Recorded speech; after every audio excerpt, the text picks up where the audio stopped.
Hello, I'm Steve Lagerquist, Land Steward Specialist for the Grand Traverse Regional Land Conservancy. It's springtime again, and I have to say one of my favorite signs of spring is the return of the frogs and the calling. So there's currently two different species of frog that I can hear calling right now. The predominant one that you can hear, that sounds kind of like rubbing your finger on a really thick comb, that's a western chorus frog. And the one I don't know if you can hear it off in the background, that sounds a little bit like a duck, that's a wood frog. So there's a bit of a frenzy to have all the frogs calling in the pond at once. They only get about 6 months to lay the eggs, have the tadpoles develop, and then develop into frogs, and then fatten those frogs up enough so that they can overwinter. And the frogs come out as soon as the ice comes off these ponds. I didn't bring a thermometer, I should have. This water's really cold, and it's actually literally been the last couple nights freezing over at night. A lot of frogs are freeze tolerant. For a long time they thought it was just the wood frog that was able to freeze, but they're finding out there's other species that are, these early breeders that are capable of doing that too. Again, it's a really big frenzy. There's a lot of frogs in the pond at once, but there's advantages to that. One male calling is attractive to female, but a whole bunch of males is nearly irresistible.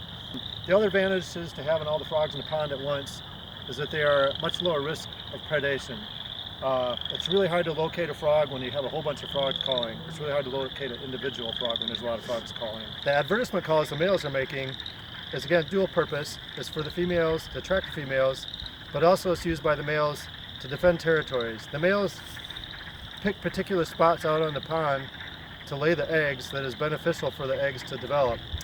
If you put eggs too close to the shoreline, you risk getting other animals eating the eggs, or the water temperature coming up too high and not helping the eggs develop correctly, or worse yet, when the water recedes, because these ponds do eventually dry up, that the eggs get stranded and die. The males will, with those calls, again the signals that they broadcast out are size and fitness of the frog. So the bigger males pick all the better spots, and males that are lesser size and less fitness will stay away from those males, but males that have a similar size and similar fitness sometimes will actually get in tussles with other males to defend those sites. So when the males actually attract a female, I'm sure you've probably all seen it before, where two frogs will be holding onto each other. That's actually a couple of frogs that are mating, or in the process of mating, and the male holds on to the female kind of up around here, and that coupling is called amplexus.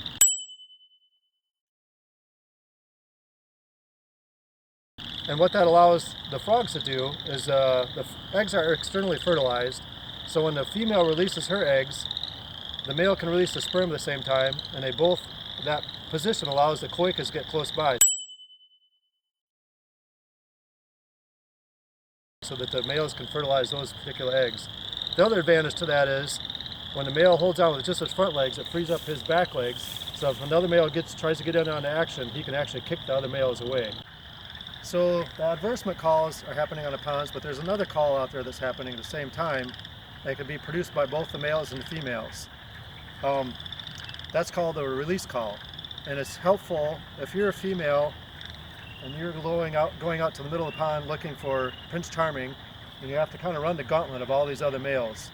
If you swim by one of those males a little too close and he comes over and amplexes you, and you don't want to breed with that one, you produce that release call, kind of basically saying, hey buddy, no. That allows you to swim out in the pond.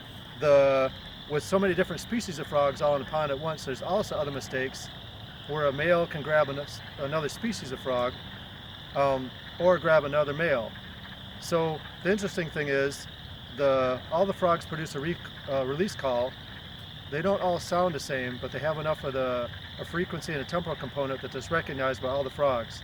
So that's really cool. If a frog of a different species grabs another one, there's a universal release call that everybody recognizes.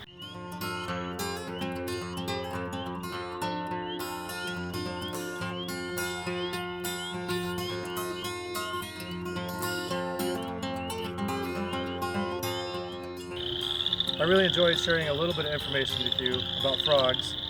I'll try and keep you updated as other species come out and start calling. I really like frogs, and I hope you grow an appreciation for them too. Thank you.